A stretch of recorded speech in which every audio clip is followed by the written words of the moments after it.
Pai, do Filho e do Espírito Santo. Amém. Um evangelho muito oportuno para completar o que dizemos no dia da festa do Corpo de Deus, para continuarmos sobre a reflexão sobre a comunhão, o sacramento da Eucaristia.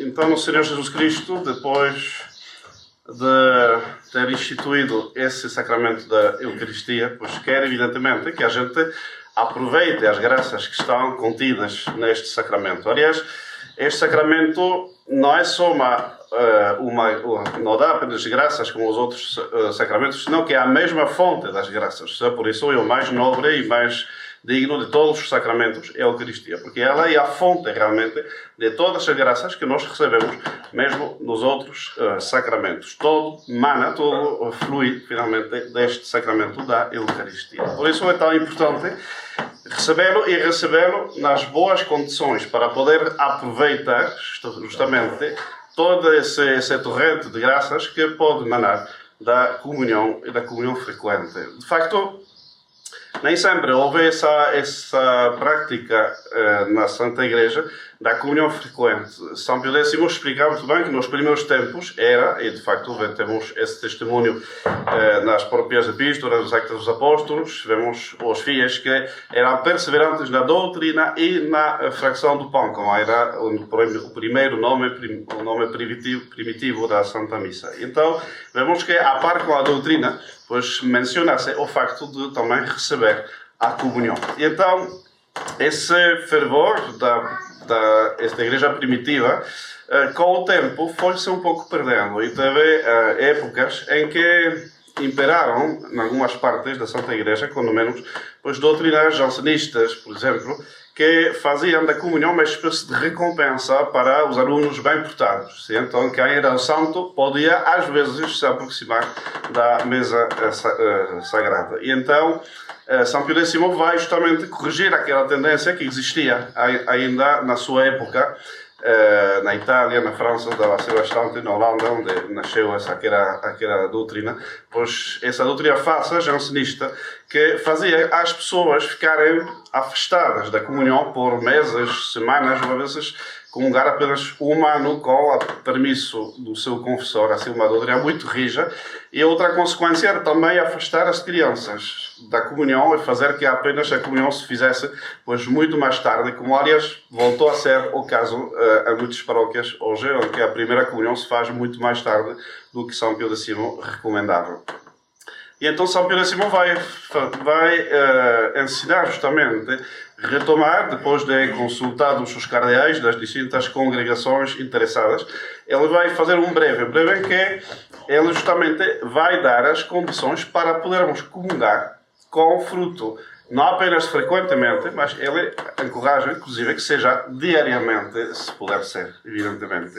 E então, é importante relembrar quais as condições para uma boa comunhão, porque nós estamos chamados a comungar e a comungar frequentemente, mas evidentemente os sacramentos não são uma coisa mágica, assim que é só receber e já produz a graça. Claro que teologicamente tem o que se chama actual ex opere operato, ou seja, pela sua própria operação, tem tudo para produzir o seu efeito.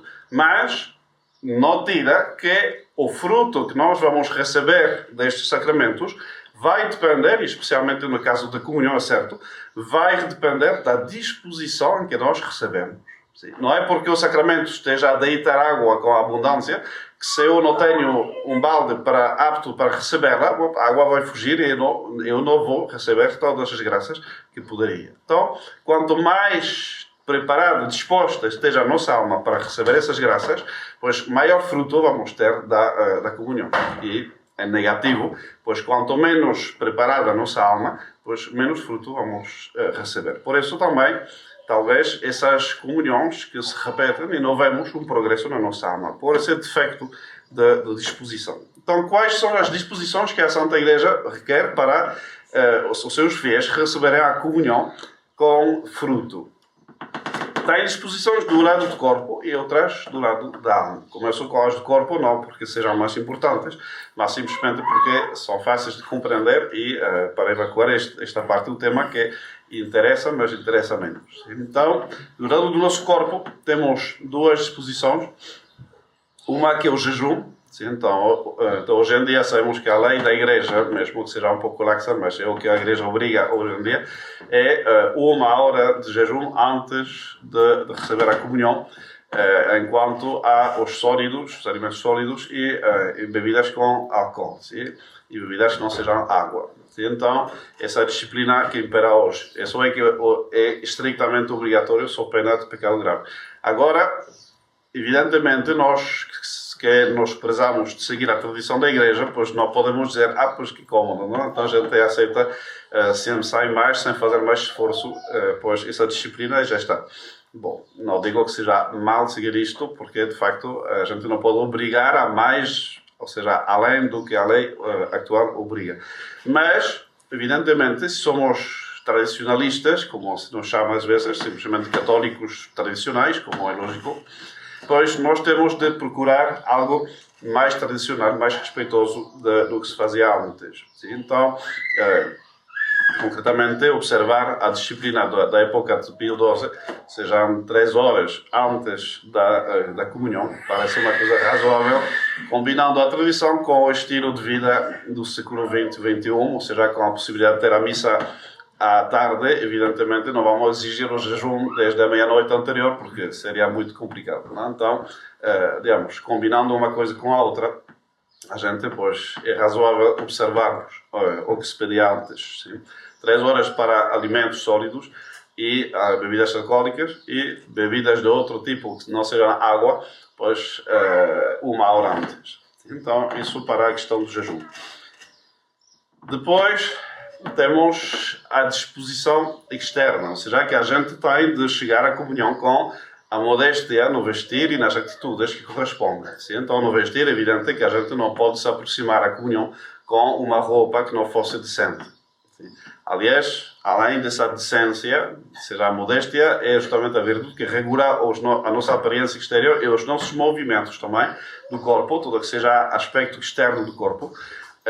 As pessoas antigamente faziam questão não apenas de não chegar indecentes à comunhão, mas também de chegar decorosas, ou seja, com as suas melhores roupas, mesmo que fossem pobres, mas o melhor que podiam, especialmente o domingo. Sim, de facto, normalmente nos países católicos existe essa expressão de roupa de domingo, sim? Ou seja, em francês temos até uma palavra que diz endomingado, se pode dizer assim, para dizer bem vestido, assim. Então, é normal, é a cultura católica de chegar com o que tem de melhor, não para vaidade, não para presumir, não para mostrar-se, mas sim para honrar o dia do Senhor e honrar especialmente a comunhão. Então, essa disposição externa também, a modéstia não é só vestir, também as atitudes externas.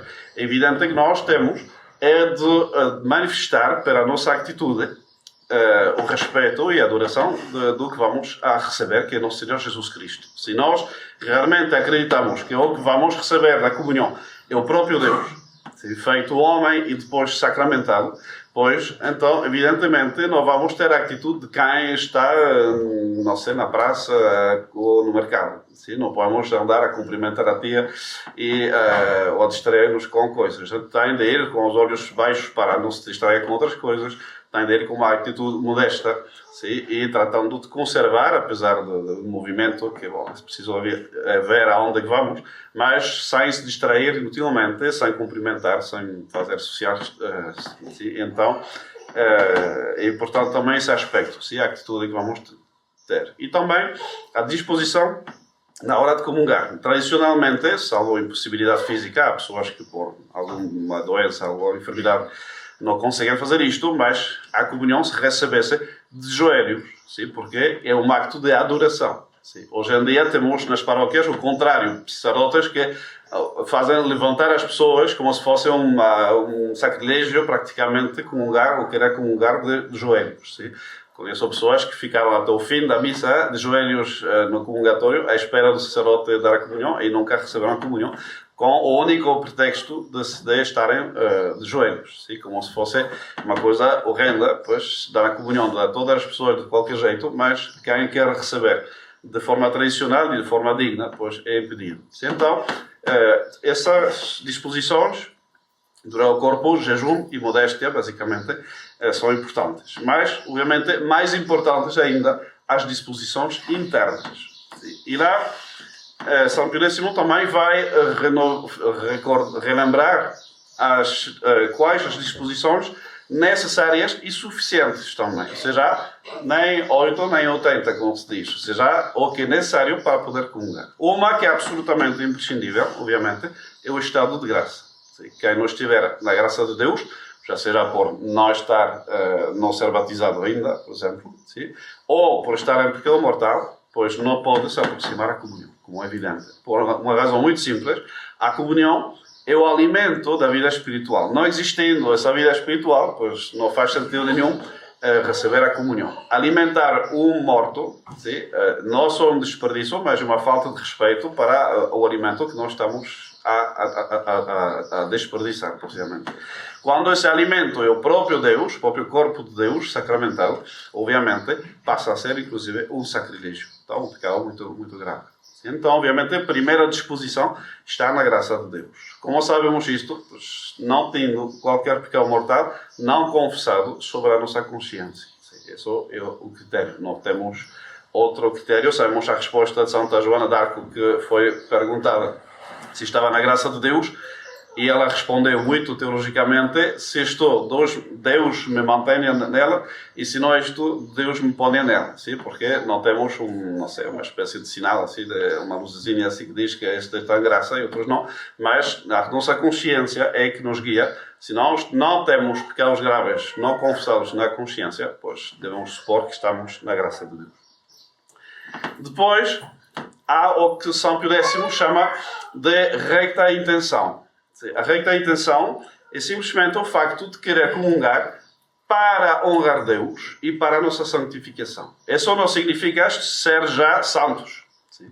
Porque, justamente, a comunhão é o que vai nos fazer santos. Aos poucos, aliás. Então, se a gente não come só por pretexto que está com fome, é um círculo um pouco vicioso e nunca mais vamos sair daí. Então, nós estamos com fome, estamos com necessidade deste alimento para receber a força, assim como os alimentos corporais são necessários quando nós temos um esforço para fazer, para crescermos, para viver simplesmente, nós precisamos de alimentar-nos. Se deixarmos de nos alimentar, pois vamos ficar cada vez mais fracos, mais débeis, e então menos força, e então menos vida. Então, essa disposição da reita intenção não se tem de confundir com uma santidade que já está, não? Será? Porque os jansenistas esqueceram disto. A comunhão não foi instituída como uma recompensa, mas sim como um alimento.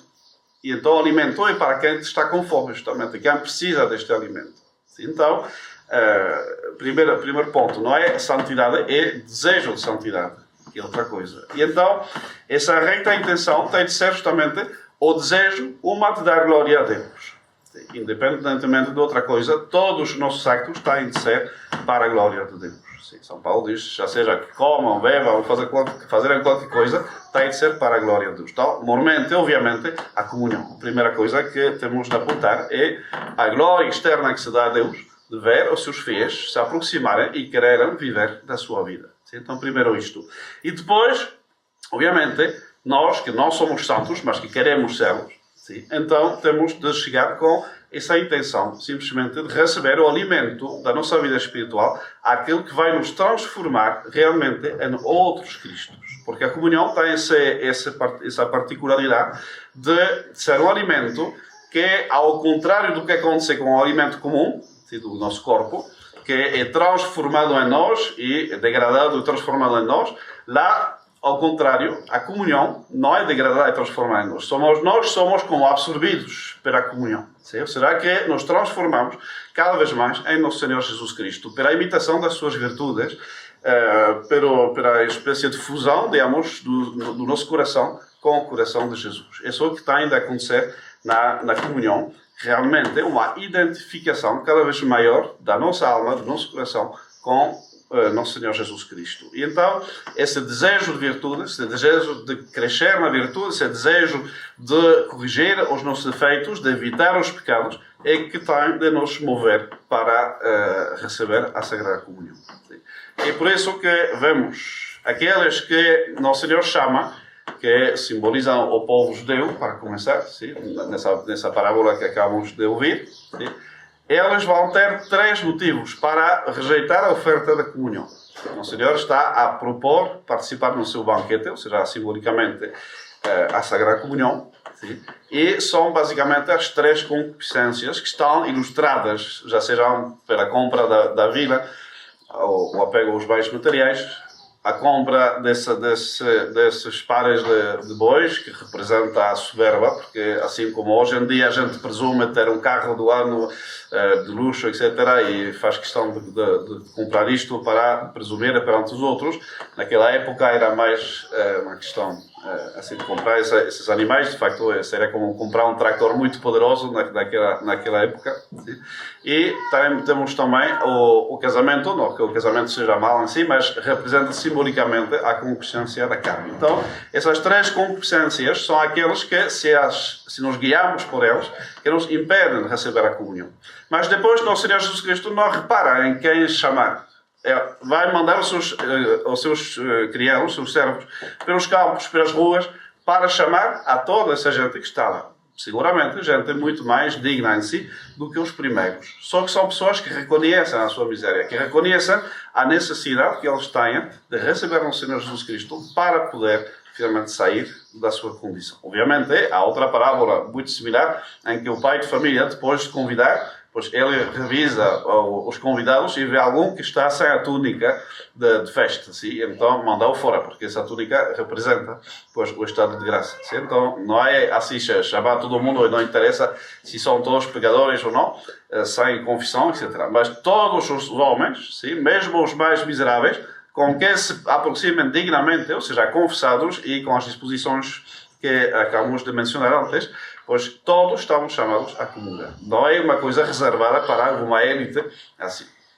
Não, todos estamos chamados. E Nosso Senhor vai mandar uma segunda vez ainda, porque a sala ainda não está cheia, vai mandar procurar, pois ainda mais pessoas que estejam perdidas lá, abandonadas pelos caminhos. Então, realmente, e fala até de obrigar a entrar, ou seja, realmente um convite muito insistente para as pessoas se aproximarem à comunhão. São Pio X, então, encoraja para a comunhão, não apenas frequente, mas a comunhão cotidiana, inclusive. Sim. E então, um sacerdote velho que conheci dizia, repetia com uma voz desses pregadores de antes que não tinham microfone, e então costumavam falar muito forte assim. A comunhão cotidiana é o alimento normal do cristão normal, dizia assim com voz de tribuno romano. Sim, sim. Então, e mesmo isso, sim, bom, nem sempre se pode por questões práticas, por questão de simplesmente a vida, mas o desejo da Igreja, justamente, o Concílio de Trento já dizia isto, sim, o desejo da Igreja, que os fiéis se aproximem o mais a miúdo possível da Sagrada Comunhão, e especialmente cada vez que assistam à missa, com a condição de ter as devidas disposições, obviamente, mas é o desejo da Igreja, os fiéis comungarem, não apenas espiritualmente, mas sim também sacramentalmente. Assim, então, isso é um ponto absolutamente indiscutível.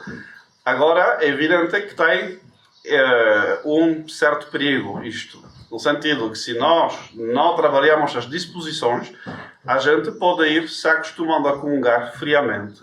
E isso é um perigo muito grande, essa tibieza. Sim? São Tomás tem essa frase que é terrível, que é para meditarmos muitas vezes: o costume gera o desprezo.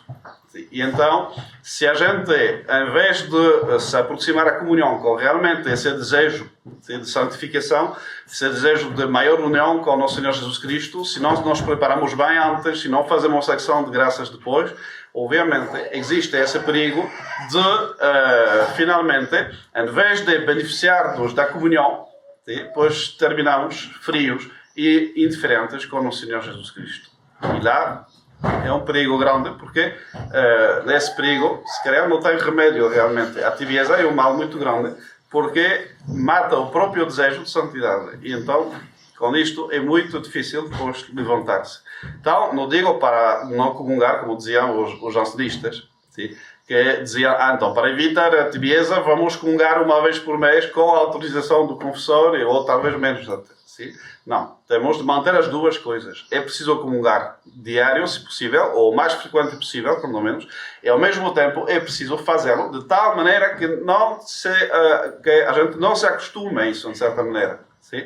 Que não seja um acto de rotina, que não seja assim, mais uma vez fui comungar assim e esqueci-me e já não tem influência no nosso dia. A comunhão tem de ser realmente, como é a missa para nós sacerdotes, que tem de ser realmente o nosso centro. Sim, há quem chama a missa o sol do nosso dia, pois a comunhão para o fiel tem de ser isso também. Sim? O alimento, que realmente a gente vai, é o centro da sua vida, o ápice do seu dia, tem de ser mesmo a comunhão. Não uma comunhão feita assim de rapidinho, assim pensando em outras coisas e pensando no que segue depois. Não, senão o alimento que vai ser o ponto fulcral do nosso dia, da nossa vida, e que depois essa comunhão tem de irradiar sobre o nosso dia todo.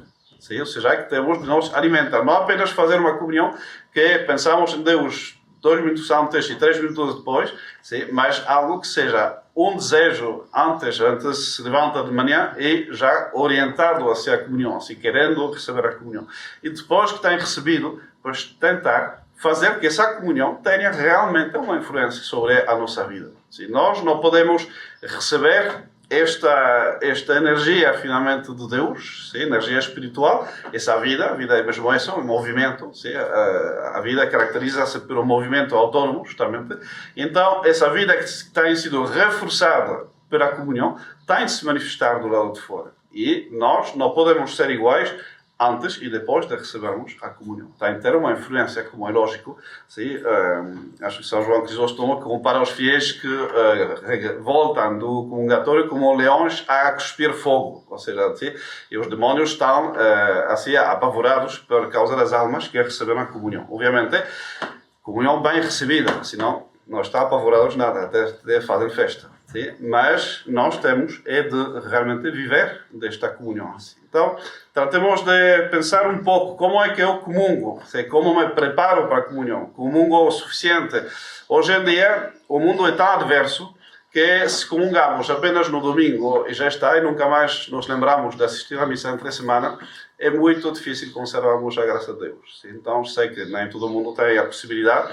Deus vê o caso de cada qual e pode substituir as graças que são impossíveis para nos receber sacramentalmente pela comunhão espiritual. No entanto, é evidente também que, na medida em que nós podemos, sim, Deus espera de nós essa devoção, essa vontade de assistir à missa mais uma vez na semana, mais 2 vezes, mais 3 vezes, mais 6 vezes do que o domingo. Sim? Então, enquanto pudermos, é evidente que há lá muitas graças que estão dispostas por Deus, que estão à nossa espera, que estão dispostas para nos santificarmos, mesmo nesse mundo tão adverso, e que Deus tem preparado justamente para que essa comunhão nos dê a vida, e a vida em abundância, como quis nosso Senhor Jesus Cristo ao instituir a Sagrada Eucaristia. Assim seja. Em nome do Pai, do Filho e do Espírito Santo. Amém.